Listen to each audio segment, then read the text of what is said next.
When I told them I'd booked a vacation for myself, my mother clapped her hands. "Oh, that's perfect," she said, already reaching for her phone. "The twins will love the beach." It took a second for the silence to settle. I wasn't sure anyone had heard me correctly. "I booked it for myself," I repeated quieter this time, like I was interrupting something.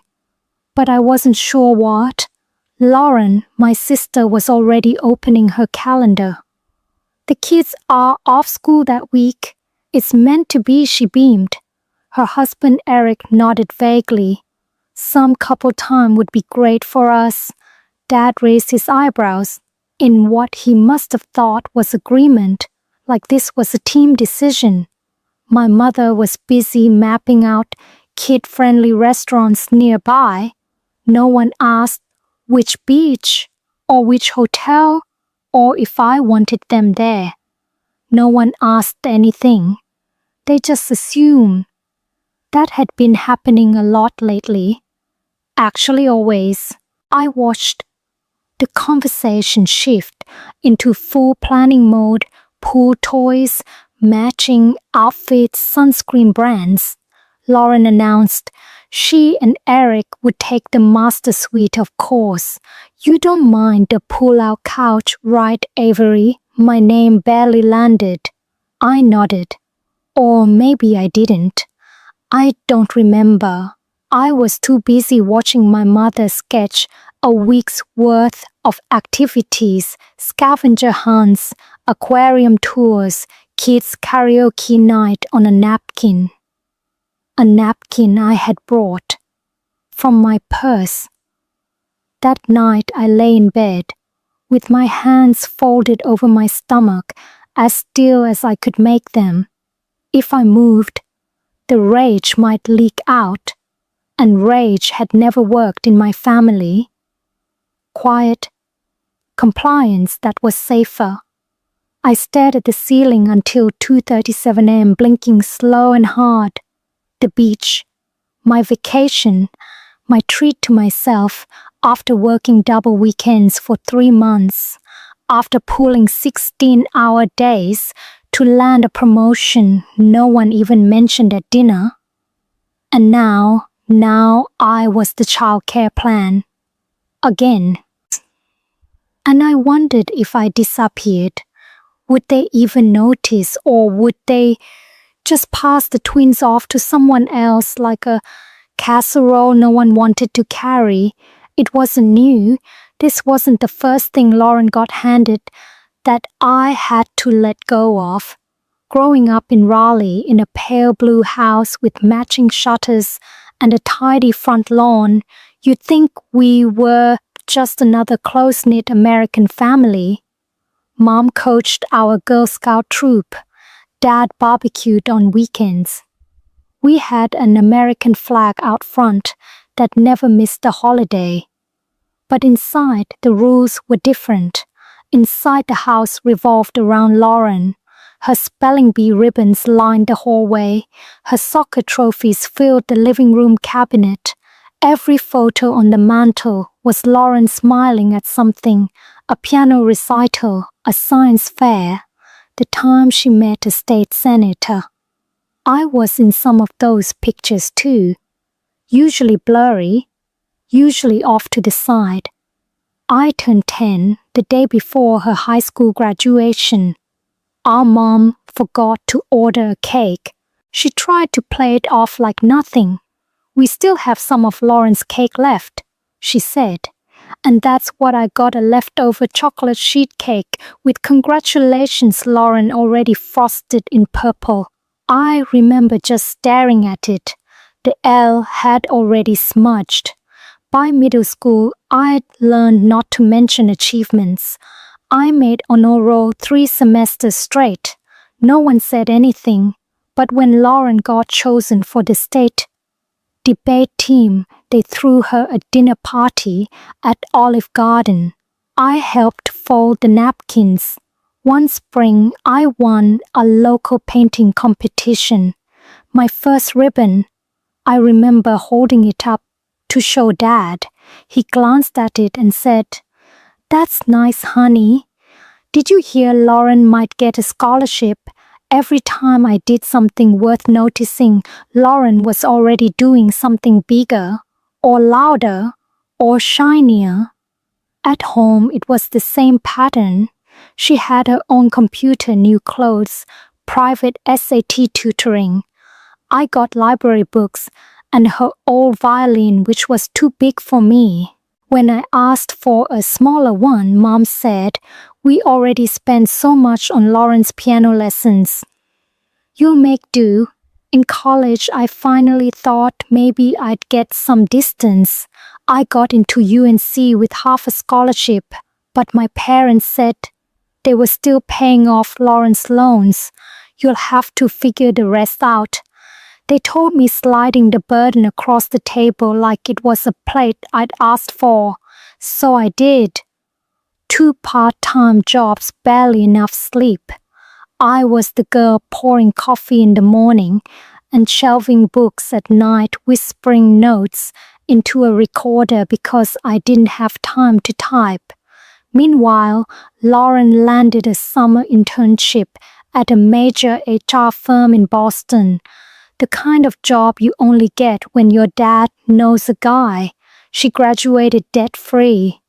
I finished with exhaustion stitched into my skin and $38,000 in loans. But I smiled through it. That's what good daughters do.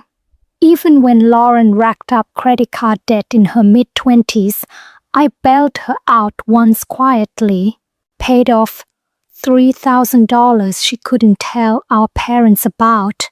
I thought she'd say, "Thank you."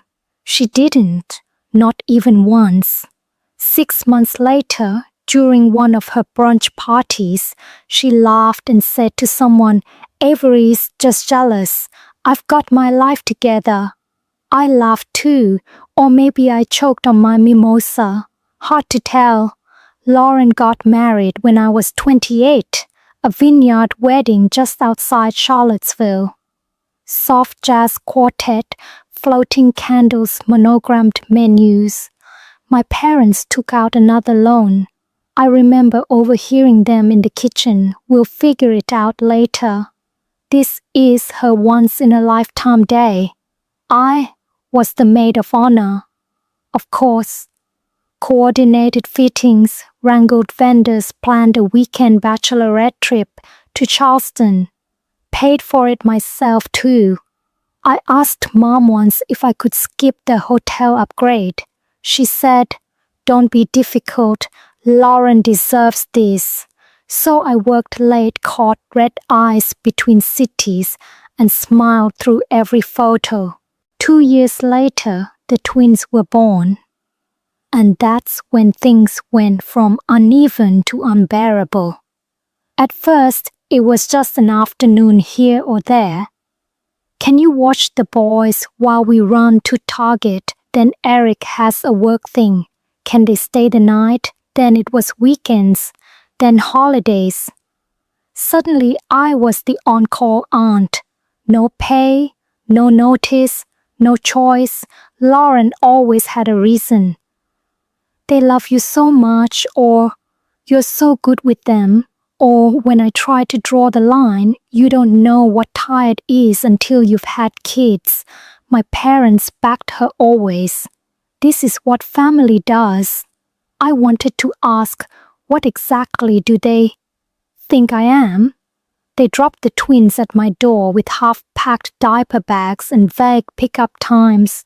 My apartment, a quiet one-bedroom I had worked years to afford, turned into a war zone of juice stains and broken remotes. One Saturday, I came home to find my laptop cracked, the screen spidered like shattered ice. One of the boys had knocked it off the table trying to play tag. Lauren shrugged. "You should have put it higher." I didn't say anything. What would I even say? A few months later, I was offered a new job, strategic communications lead for a startup in Atlanta. more pay, more travel. A real title. I brought it up at dinner cautiously. It might mean relocating, I said. Lauren froze mid-bite. My mother narrowed her eyes. But what about the twins, she said. Lauren added, you can't just leave Avery. Who will help me? Even my father, who rarely spoke during meals, chimed in. Family comes first. That night, I closed my laptop without responding to the recruiter. Told myself Atlanta would be too hot, too fast, too far. But that wasn't the truth. The truth was, I didn't know who I'd be if I stopped being the one who stayed, the one who made it easier for everyone else to live their lives. And when I looked at my life, I couldn't tell where mine ended and theirs began. I booked the trip. After another weekend where the twins destroyed half my apartment, one had used my lipstick to draw on the wall. The other spilled apple juice into my couch cushions, deep enough that the smell never left. I found Play-Doh ground into the rug like an insult. When I asked Lauren again to give me advance notice before dropping them off, she sighed like I disappointed her. I'm doing the best I can, she said, blinking back. Tears. You have no idea what this life is like. And maybe I didn't. But I knew mine was slowly disappearing under hers. So I searched late one night, eyes burning from overtime and frustration, and found it a quiet little resort on Amelia Island. Not flashy, not loud, just a clean room, soft towels, and 5 full days of no one needing anything from me. When I told them at dinner the next Sunday, I didn't even ask to go alone. I just said it like a fact, like it was something I deserved. Oh, that's perfect, my mother beamed. The twins will love the beach. Lauren leaned forward, excited. You can take them swimming while Eric and I have dinner. Maybe we could even do a family dolphin tour. I looked down at my water glass. My reflection wavered. No one noticed. By dessert, my vacation had turned into a family itinerary. They were talking about room upgrades and beach strollers, matching t-shirts. I didn't speak for the rest of the meal. That night, I stared at the ceiling again. My suitcase was still tucked in the back of the closet. My PTO had been approved. My bank account had just enough room for something I didn't have to share. So I did it. I opened my laptop, canceled the resort in Amelia, booked a smaller one on Tybee Island instead, one they'd never find. Different airport, different airline, different timeline. I stopped sharing my location. I started packing when no one was around. I told my office I'd be unreachable. I even paid a little extra for early check-in, just in case I needed to disappear fast. And I didn't tell anyone. It wasn't revenge. It was self-preservation. I got to the airport an hour before them. Different airline, different terminal, no shared gate. I checked in early, sat behind a large column near the cafe, and watched through the glass as my family arrived on the other side. Lauren had a stroller in one hand and a rolling suitcase in the other. Eric was scrolling through his phone. My parents looked excited, like this trip had been their idea all along. I sat quietly. I didn't wave. I didn't move. I sipped bad coffee and waited for the boarding call for a flight they didn't know existed. The first text came in minutes later. Lauren, where are you? Gate B12. Then, Mom, is everything okay? You're not here. Lauren again. Don't do this. The boys are asking for you. And finally, Dad, Ivory, call us now. I turned my phone off as my roll was called, walked onto the plane with my carry-on and nothing else. No stroller, no car seats, no list of snack shows and meltdowns to manage. Just me and a blue leather seat by the window. As the plane took off, I felt something in my chest loosen, but not release. That came later. Tybee Island was small, warm, and exactly what I needed. My room had a view of the dunes. I left the curtains open at night to let the light in. But the first 2 days were strange. I kept looking at the clock. 11:30, lunchtime for the twins. 8-hour bedtime battles. I'd built my entire life around a schedule that wasn't mine. My body still woke at 6:45 out of habit. I didn't unpack, just sat. I'd walked the beach, said nothing. On day 3, I tried something new. I joined a beach yoga class, signed up for a goofy beginner's surfing lesson. The instructor called me brave when I fell and laughed instead of crying. That night, I had dinner at the hotel cafe and got invited to join a table of fellow solo travelers. We talked about nothing. Music, birds, bad dates. It felt like air in my lungs. There was a man there, Henry, mid-40s, smiled with his eyes, not his mouth. We shared a bottle of wine. He didn't ask where I was from. He asked what I liked to do on Sundays. No one had asked me that in years. When I got back to my room, I cried, but not because I was sad. It was the silence, the space, the knowledge that nothing would be demanded of me tomorrow. The next morning, I woke to sunlight and the sound of waves. I pulled a chair onto the balcony and sat with my coffee, barefoot and unbothered. For the first time in as long as I could remember, no one needed me. And I wasn't sure if that made me selfish or finally free. I picked the coffee shop carefully, not too close to my apartment, not too cozy, neutral ground with enough space between tables and exits on both sides. I got there 20 minutes early and chose a corner seat where I could see the door. Old habit, whenever my family was involved, I liked knowing how to leave. My hands shook as I stirred my coffee. Not from fear exactly, from knowing this moment had been building since I was 10 years old. They arrived as a unit, Mom, in a pressed blouse, Dad, stiff beside her Lauren with sunglasses perched on her head like a crown. Eric unexpectedly was with them. No twins, no one sat until I gestured. I didn't offer hugs. I need to speak first, I said before they could begin their pre-written lines. What I'm about to say isn't a debate.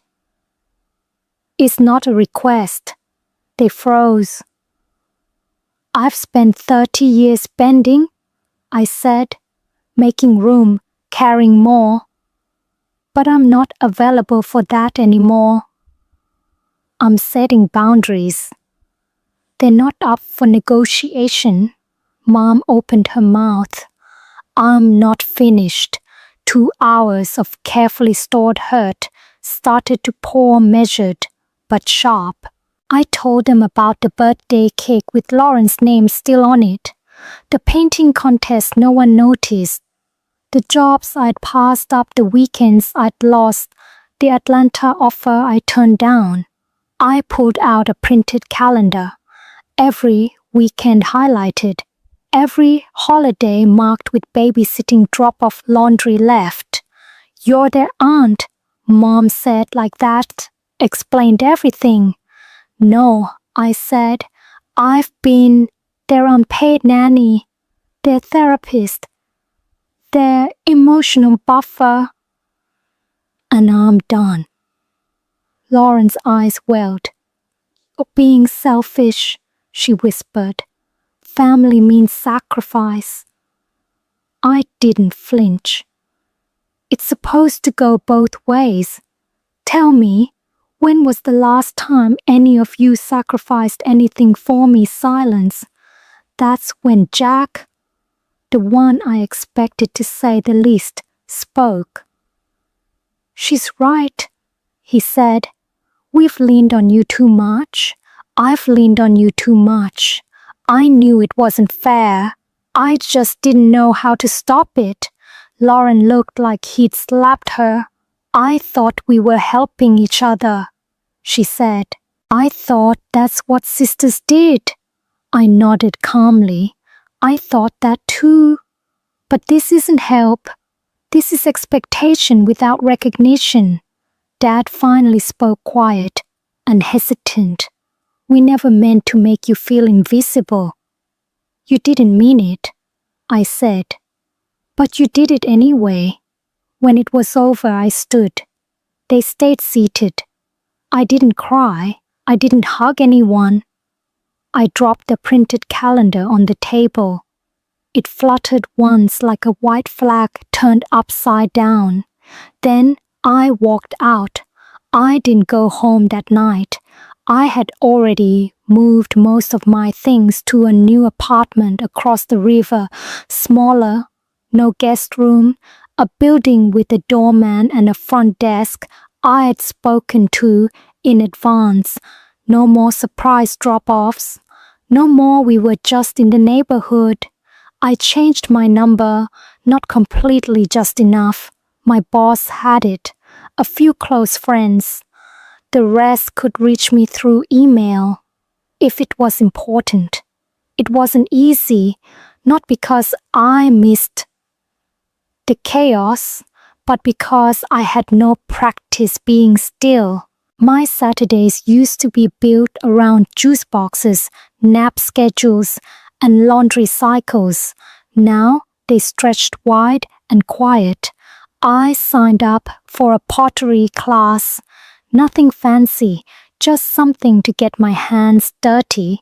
I joined a neighborhood book club, even though I skipped the first 2 meetings, just to see if anyone would notice. They did. Work shifted too. I was less tired, more focused. I pitched a new campaign idea that landed us a client we'd been chasing for 2 years. My supervisor pulled me aside and asked what had changed. I got my weekends back, I said. She smiled, like she understood more than I said. There were still calls, messages. My mother left a voicemail. When you're done with this rebellion, we'll be here. Lauren sent a long email about how the boys missed me.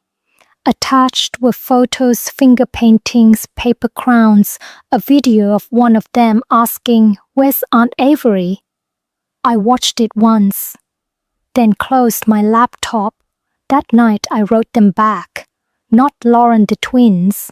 I told them I loved them, that I always would, but that sometimes grown-ups have to take care of themselves too, even when it feels confusing. Especially when no one else will.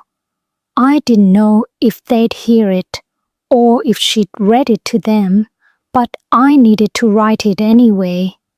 On my new bookshelf sat the small clay sculpture I'd made, an imperfect little chair with one leg slightly shorter than the others. It wasn't much, but it was mine, and no one else was sitting in it. It was a Tuesday when my father showed up at my new office. He didn't demand anything, just asked quietly if I had time for lunch. We walked to a small diner 2 blocks away, quiet, local, the kind of place where no one paid attention to anyone else. We sat in a booth by the window. I didn't touch my sandwich. I didn't come to change your mind, he said. I just wanted to see you. I waited. You look different, he said. Healthier, happier. I am, I said. There was a long pause, the kind that would have once made me feel the silence. I didn't. They've been trying to make it normal again, he said. But it's not. Lauren's having a hard time adjusting. Your mother thinks you're going through something. I am, I said. It's called living. He nodded slowly. There were tears behind his eyes, but not the kind that ask for anything, just regret. We thought we were doing what was best for the family, he said. I didn't realize. You were fading right in front of us. He asked if he could be part of my life on different terms. I told him I'd think about it. When we stood to leave, he gave me a hug, a real one. The first in years that didn't come with an ask. That evening back in my apartment, I looked at the clay chair on my shelf, slightly tilted entirely mine, and beside it now a small frame with 6 words. Sometimes the bravest thing is living